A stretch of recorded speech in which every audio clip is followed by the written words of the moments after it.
Hammaga assalomu alaykum. Bo'lajak treyderlar, bugungi videomiz qanday qilib brokerdan ro'yxatdan o'tamiz, MetaTraderga ulaymiz va birinchi сделкamizni ochish bo'yicha demak boshladik. Agar kommentariyaga bossangiz, mana shu ссылка bo'ladi. Agar ссылкаdan o'tsak, mana сразу registratsiyaga olib kiradigan sahifaga olib keladi. Registratsiyadan o'tishni tushuntirib o'taman. Mana начать торговля. Bu yerdan O'zbekistonni belgilaymiz. Agar именно men tashlagan ссылкаdan registratsiyadan o'tsalaringiz $30 bonus beradi va ustiga 50%, masalan $100 to'ldirsalaringiz $200 qilib beradi. Birinchi boshlanish uchun bu yaxshi. O'zbekistonni tanlaymiz, pochtani yozamiz. Masalan, xuddi shunday qilib parol degan joyga simbol yozamiz. Masalan, bunda ketyapti.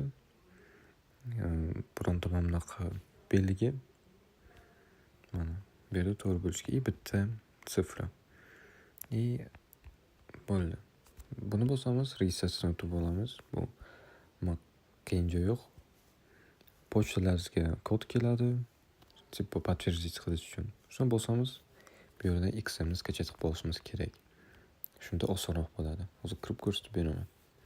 Pochtamizga SMS kelgandan keyin mana shunaqa real shot degan ochishga bosamiz.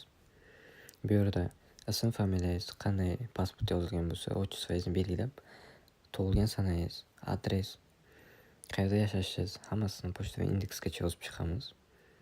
Keyin mana xuddi shuni ko'rsatgandan keyin nomer bilan o'tamiz. Keyin esa сразу sizni shotingizga tashlaydi. Bu yerda MetaTrader 5 ni va standart shotni ochishni tanlaymiz. Biz registratsiyadan o'tib oldik. XMni yuklab oldik. MetaTrader 5 yoki MetaTrader 4 ni tanlashimizga to'g'ri kerak bo'ladi. O'zim tavsiya beraman MetaTrader 5 ni, chunki ancha osonroq. Mana yopilmagan, ochilmagan сделкаlarimiz bor bu yerda. Shu uchun kirib oldik. Bu yerdan keyin pasport подтверждениеdan o'tishimiz kerak. Bu yerda yozadi. Tepada shotni, pasport, hamma narsangizni yozganingizdan keyin danini maksimum 24 soat ichida tekshirib bizga akkaunt beradi. Akkaunt hozir ko'rsataman qanday ko'rinishda bo'ladi. Endi shotni qanday ulaymiz? Masalan,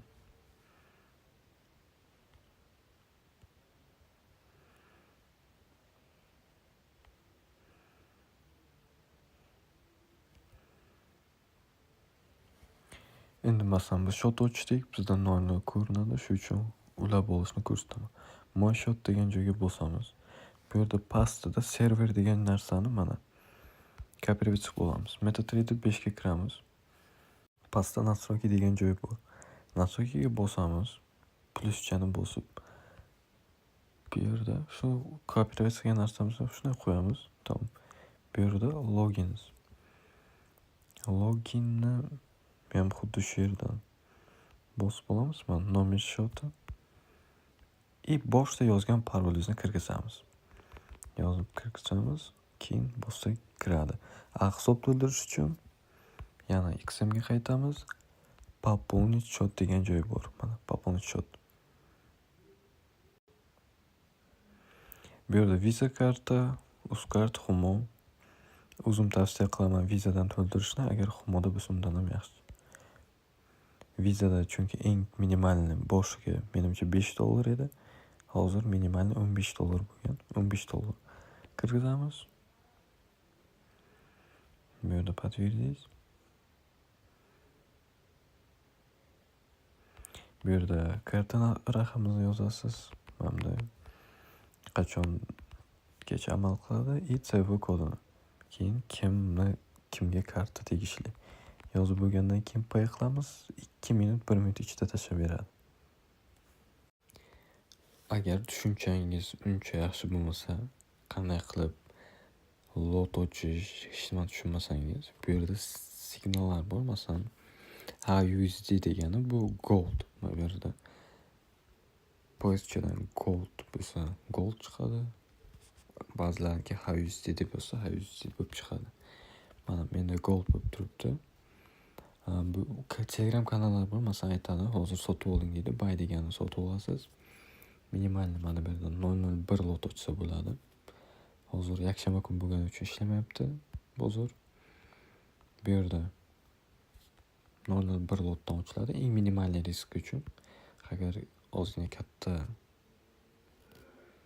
lot ochsangiz, mana agar pastga ketsa siz foydada bo'lasiz.